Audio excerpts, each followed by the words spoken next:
My fellow Pennsylvanians and friends old and new, greetings and thank you for joining me today. My name is Michael Smith. The goal of this video series is to bring attention to the moral and potential legal abuses by not only St. Luke's Hospital and its affiliates, but by the Bethlehem Police Department and Monroe County Children and Youth Services. If this is your first time hearing any portion of this story, what follows is a tale of a newborn child being separated from his family without good cause, and the lengths that St. Luke's Hospital, the local police, and Monroe County CYS would go to cause needless trauma to myself, my wife, and probably my newborn child as well. This is the third video of this series that will detail the legal case of the Smith family v. St. Luke's Hospital and many other parties. This video will focus on the last portion of the facts section of the case, the section labeled Facts 2.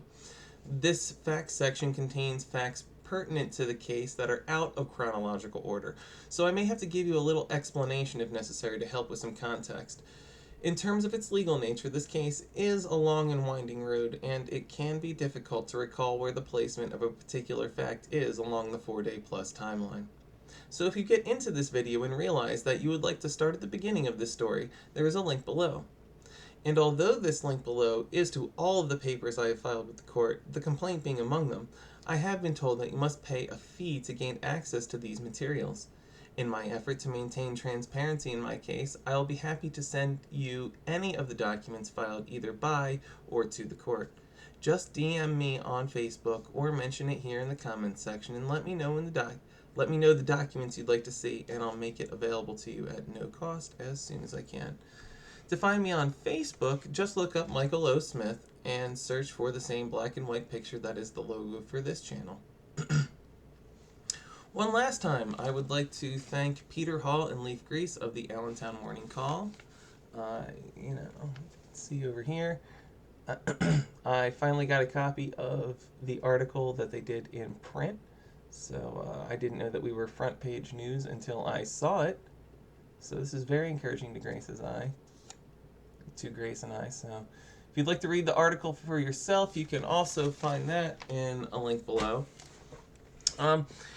I hope you feel compelled by the facts of this case and to learn more about our plight and what you can do to help. And now, let's get on with the case. Here is Smith v. St. Luke's et al. Facts section, part 3. I'm beginning on line 358 in the Facts 2 section. Alright then, I think it's time we blow this scene. Get everybody in the stuff together. Okay, 3, 2, 1, let's jam. Plaintiff, Mrs. Smith, has not ever ingested methamphetamine. That's the given one in this case, but you gotta say the obvious. Plaintiff, Mrs. Smith, has a long and well-documented history of ADHD. From what I understand, Grace has had a diagnosis of ADHD since she was 12 years old with a whole medication journey to go with it. So, it is also clearly recognized disability. ADHD is 100% a disability. So in legal terms, I mean that. So if you're wondering, like, is that actually a disability? Yes, it is. There is case law that says that. So, Vyvanse, brand name, is a valid prescription for the treatment of ADHD. Fact, that's why it exists. Vyvanse, brand name, is a prescription amphetamine. Amphetamines are a category of drug that are used to treat ADHD, such as in my wife's case. Amphetamines and methamphetamines are chemically distinct substances from one another. And that's why they have two different names, right? Meth and an amphetamine are not the same thing, okay? My wife is not smoking something out of a pipe, okay? My wife is taking a pill in order to maintain her ability to do accurate, high-stress work. Amphetamines and methamphetamine are chemically similar substances which require sensitive testing to distinguish between the two. There we got a scientific fact, folks. All right, they are chemically similar substances. That means that when an accusation, in our opinion, concerning methamphetamine exists, you need to take the extra step then to do a test that chemically distinguishes between the two before an accurate accusation can be rendered in someone's direction that they have indeed consumed methamphetamine. Otherwise, you just can't tell the difference. Testing positive for an amphetamine slash methamphetamine combined test is not the same as a test that distinguishes between legal amphetamines and illegal methamphetamine. What you might not know is that in um, when they did the drug testing, St. Luke's didn't separate these categories. So when you look at it, methamphetamine and amphetamine are listed in the same box. And then so it's like, yes, positive. She tested positive for this. Well, they knew she was going to test positive for it because they knew she was on Vyvanse, right? So that box was ultimately going to be checked off, but it in no way indicated that she was on methamphetamine without further testing. There may have been the suspicion that she was on Vyvanse and methamphetamine at that point, but you don't get to say 100% you consume methamphetamine without doing a distinguishing test between the two. This is a fact of logic. This isn't a medical fact. I'm not trying to pull something that you need expertise out of the air for. I think everybody who is hearing these words right now understands this clear fact. Testing for two substances cannot conclusively give you an answer for one substance alone. Not when it's these two. We move on. Let's see. Our baby didn't demonstrate any signs or symptoms of methamphetamine withdrawal. So no withdrawal symptoms in Grace, no withdrawal symptoms and our newborn child. So keep that in mind, okay? My wife looks healthy. She's in good spirits. We're happy to have this child, okay? She's psychologically in a great place when this happens. And then before it all goes downhill, and man, that fall off a cliff. But there was no other valid, observable fact to demonstrate that Grace was on methamphetamine. You couldn't say, she looks like a meth addict, right? That bell shouldn't have been going off in their heads, for whatever that means to their prejudicial viewpoint. This is not from me. This is from the way that I sincerely believe that St. Luke's has come to view the world. It seems to be a matter of culture. Maybe I'm wrong. We'll find out in the future. I can tell you one thing. No court order was ever obtained by any defendant party to remove my newborn baby child from myself or my wife at any point. No one thought that it was worth a magistrate's time to say, hey, is this legally valid for us to do? Everybody just went, yeah, we can do this. Just can. Well, no, you just couldn't. You did. That's for sure. So in that sense, yeah, I guess you could. But, in real terms, but there should be consequences for these heinous actions. It caused a great deal of trauma to myself, to my wife, the trauma that never seems to end.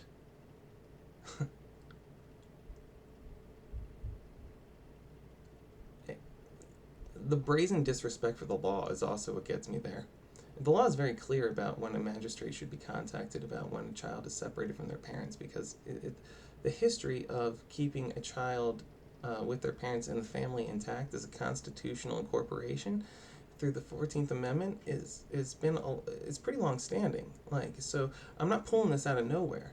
This is something that, even though I was in law school a decade ago, is something that I easily learned back then. And that still has valid law this day. And quite frankly, I given what I've read in the past year, it seems to have moved more in my favor towards keeping the family intact. It looks like the law realized that it's starting to go overboard with the way that it treats families, with the way state action treats families, and now the pendulum looks like it's starting to swing back, but that's not going to happen by magic. It's only going to happen through action. And so here we are. Let's continue. The company that knowingly committed to a test that did not differentiate between legal amphetamines and illegal amphetamines is the defendant, Anderson Labs. So Anderson Labs is the company that was responsible for the drug testing that St. Luke's did. So that's where St. Luke's sent it. It's the urine samples. They sent Grace's urine samples to Anderson Labs. Let's see. The time between Mrs. Smith being denied access to our child exceeded 24 hours, so I have here in the complaint that it took from approximately 7 p.m. on April 9th, when was the last moment that I went in there. I don't know if you recall from the facts section, I was the last one to see our child. Grace didn't have the opportunity to after she left to eat dinner. That she wasn't allowed to access the NICU even to say goodbye to her child, for reasons still unknown to this day. I was the last one to see Julian because I went in there to inform the nurses that consent had been withdrawn and they need to get the paperwork and whatever processings begin for decoupling him from the machines. And I went in there and I gave him a kiss, and then I went down to go get the car seat. I didn't know at that moment that's when I was saying goodbye to him for more than a few minutes. So that's from that all occurred on approximately 7 p.m. on April 9th, and then Grace wasn't reunited with him until approximately 10 p.m. the following evening, so 27 hours. This is more important legal ramifications in the case I'll explain later, but the 24-hour window is a bit important. I wouldn't be surprised if the opposing side tried to make that a triable matter of fact. I don't know. We'll see. Hopefully they'll agree to the obvious. I mean, everything's written on paper. But the obvious has yet to prevail with, so, in any event, I was never reunited with him. I had to wait until he came back to me the following Monday afternoon. I'm still not allowed at St. Luke's Hospital, so if my kid, breaks an arm, I can't bring him to St. Luke's because I'll get arrested. And that's something sweet.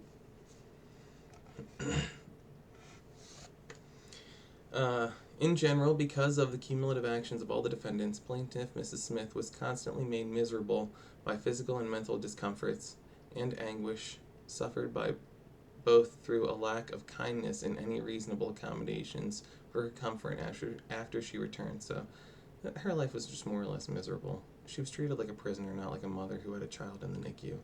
That's how she felt. The constant observation, the complete disregard for her personal feelings as a postpartum mother who had recently been separated from her child, regardless of whether or not they actually believed she was on methamphetamine. That is a traumatizing thing to do to somebody.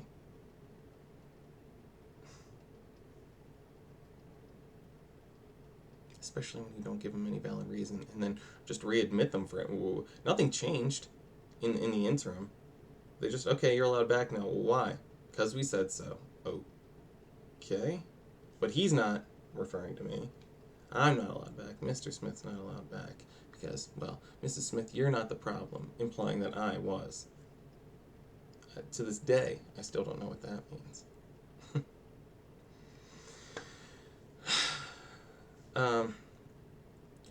We have to make clear here that Mrs. Smith did not voluntarily discharge herself from the hospital. It was forced off St. Luke's property under armed police escort. You have to understand that Grace never would have asked to be discharged from the hospital concerning matters of her pregnancy if she had known that they were going to take that as an opportunity to throw her permanently out of the hospital. Obviously she'd been like, nope, charge the insurance for another couple days. It's better than being thrown out permanently.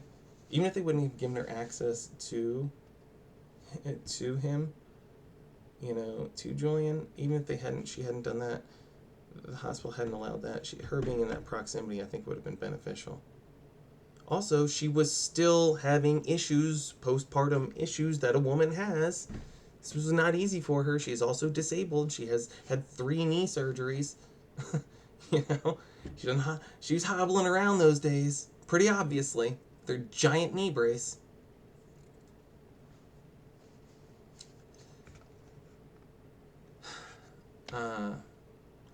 As of this day, as I briefly mentioned in passing, there's still a no trespassing order for a no trespassing order in effect at St. Luke's Hospital for me, but not only me, but for Grace too.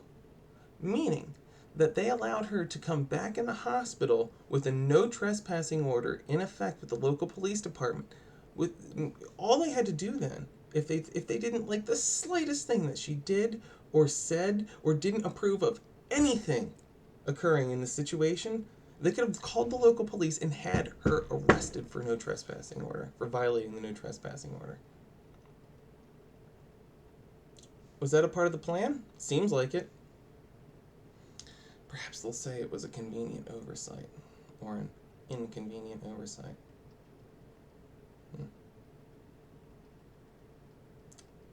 We continue. Let's see. No one ever gave us a rationale. I explained that. Let's see. At no time did anyone explain to us our Miranda rights, including our rights to counsel or our rights to self-incrimination. It was clear that we were being investigated for child abuse. It was clear that we were being investigated for illegal drug use. And no one thought to read us our rights.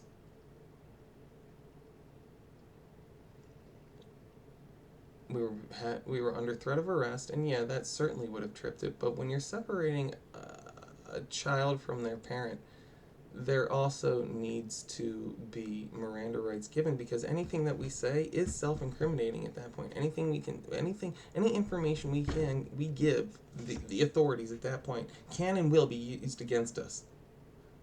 Because everybody's got a prosecutorial eye towards making sure that we are separated from our child at that point. Yeah, sure, this might be novel law, but you know what? It's a gap that needs to be filled. And I'll argue it. And I think effectively. There is supposed to be, according to state law, a legally mandated conference held by the accusing parties and the accused. So, at no time was a legally mandated conference held between plaintiffs, Mr. and Mrs. Smith, by any defendant party to explain why Mr. and Mrs. Smith were separated from our child. No one thought it was good. No one would give us a reason why. People had lots of awful stuff to say about us, but no one could give us a reason why we were separated from our child. Still haven't gotten that. Still don't have an explanation. I would love it. I would love to see that. Let's see. Oh, yeah, so, and also, upon being allowed back into St. Luke's, plaintiff newborn baby Jazz, on the night of April 10th, to the NICU, Grace was not allowed to have a support person present with her in the NICU at any time, which is a legally mandated thing, too, that a mother is allowed to have a support person with her in a hospital room at all times. Like, that's just, postpartum mothers, get that, it's written in PA law. At least that's the way I'm reading it. Maybe I'm wrong. I'm sure someone will let me know if I am. Let's see. So here's the real kicker, okay? And so there are state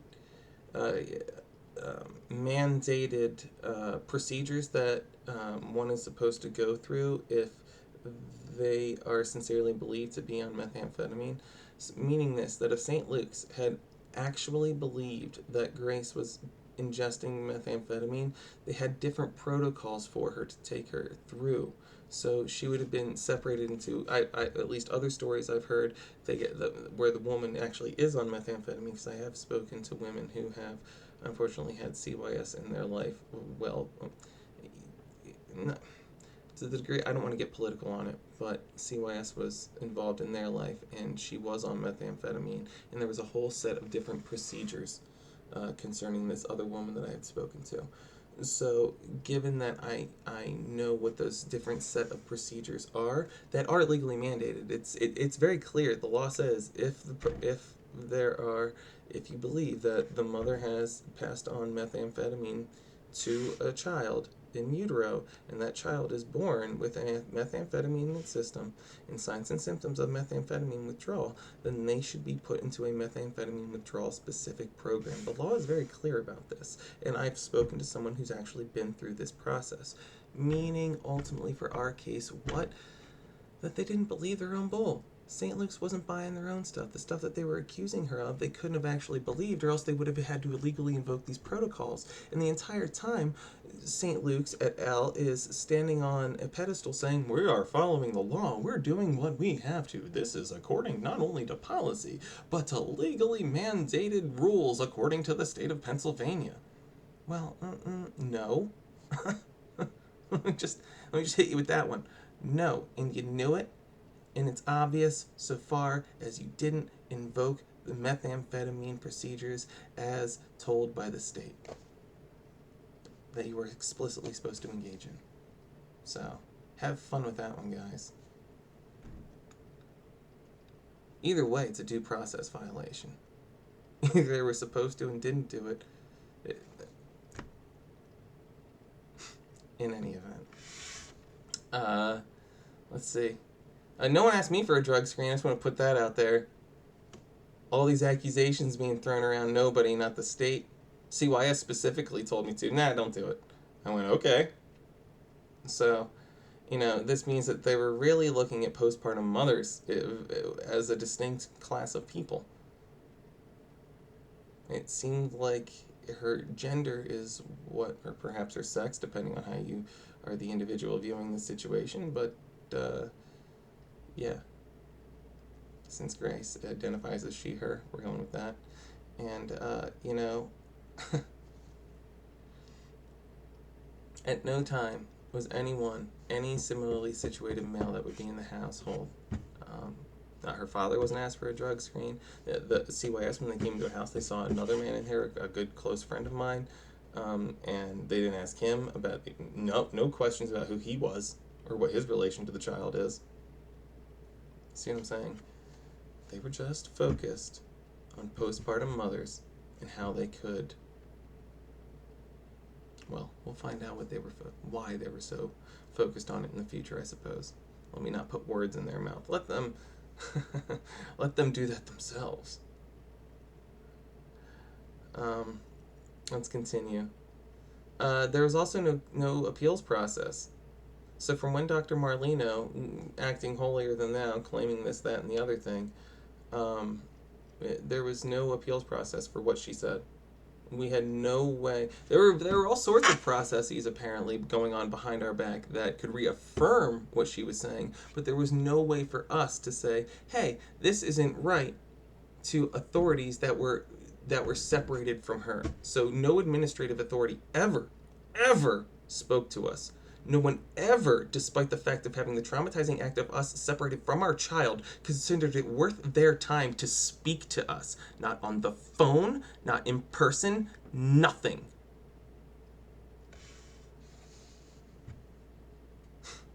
It's despicable behavior. It truly is.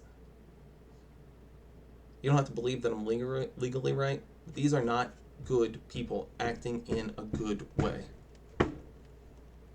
Allegedly.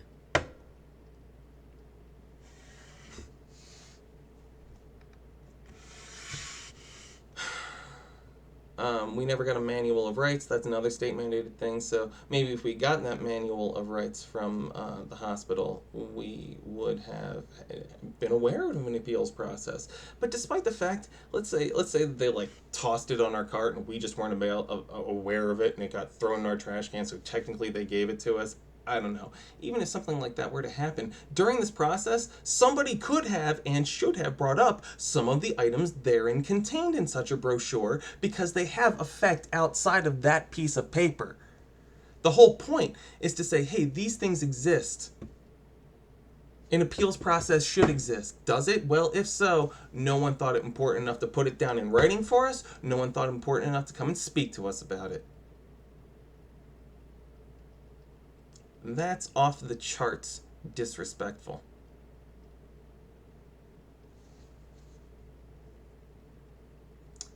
At no time did defendant St. Luke's Hospital, its employees, assigns, agents, nor any of its affiliates request to personally hear from our version of the events after. Right, I just said that. There's a point where just after we left, we were forced to leave the hospital, right, by the police. We had told them the whole time, don't give them ophthalmic solution because it's erythromycin. I am allergic to erythromycin. I don't want you giving him erythromycin. I don't need an allergic reaction in my child's eyes because you just feel like it. Okay? Tests had proven that my child did not need this antibiotic in his eyes. And if so, there are legally mandated alternatives they could have used. But did they know they used erythromycin? Just after we left, too, they knew that we had not consented to it. But once they had full control over my baby, they went, eek, eek, eek, eek, right in his little eyes.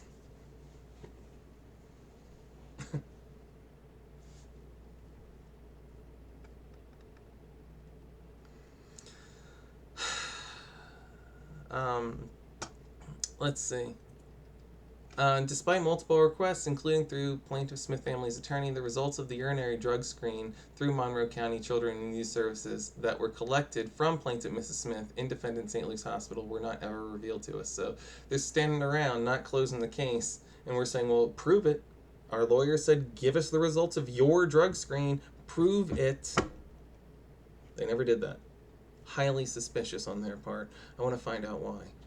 I also want to know why it took a hair follicle test to exculpate us of this case. We had to spend $300 of our own money for Grace to have her hair tested to prove that she did not have any methamphetamine contained in it going back quite some time. And they didn't even close the case then. Then we still had, they still showed up after that.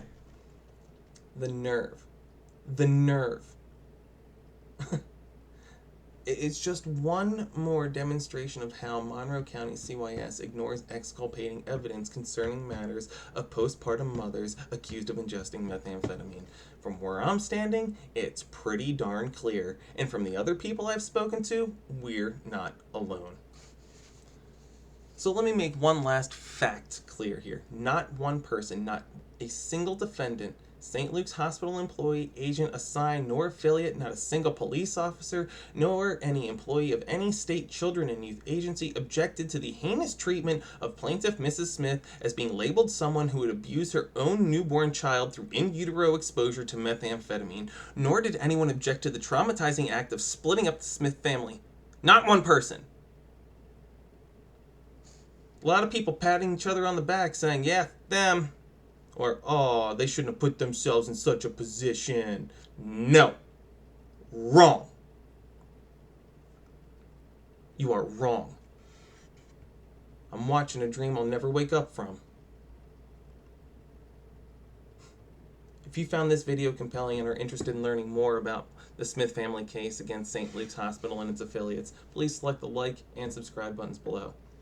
Each Sunday, I will focus on a new aspect of the case and how you can help to make a difference. If you have any questions or concerns, please feel free to let me know in the comments. But try to keep in mind that I'm not only acting as a lawyer in this situation, I'm one of the victims too. As well, if you are interested in helping my family through this difficult time, at this point that I ask you share this video across platforms to help bring attention to the injustices that my family has suffered, and to discuss this case in person with as many people as you can so that together we may work towards policies that prevent what happened to my family from happening to others. Also, on a more positive note, I think, I don't know, it's a bit mixed bag, I guess. Many people have been reaching out to me who live in the greater Pocono region, who have been afflicted by similar circumstances, such as myself and my wife and our newborn baby. My wife and I have been in touch with a reputable trauma therapist in the region who is willing to guide a new support group for people who have been affected by the actions of local hospitals and government agencies, in particular those who have suffered as a result of Monroe County Children and Youth Services. Please continue to reach out to me if you have a story to share. There is no heartbreak I won't listen to, and I will never talk about your situation with anyone without your explicit permission. If you do or have reached out and I haven't gotten back to you, even if it's been months, know that I haven't forgotten you and that I will be in touch with you over the next couple of weeks to gauge any actual interest in forming this support group. Okay, I just want to see if it's beyond yeses on Facebook and other places on the internet. I want to see if, like, hey, if we meet at a time during the week, how many people are actually interested in showing up. All right. Next week, we will get into the first portion of the court brief to start understanding the broad strokes of the allegations and legalities concerning this case. The court brief videos should be much shorter, and more digestible, with a slight educational portion so that you can understand in legal terms some of the decisions that have been made and how those decisions are reflected in the court brief. All right. I hope you'll stick with me. Until then, whatever happens, happens.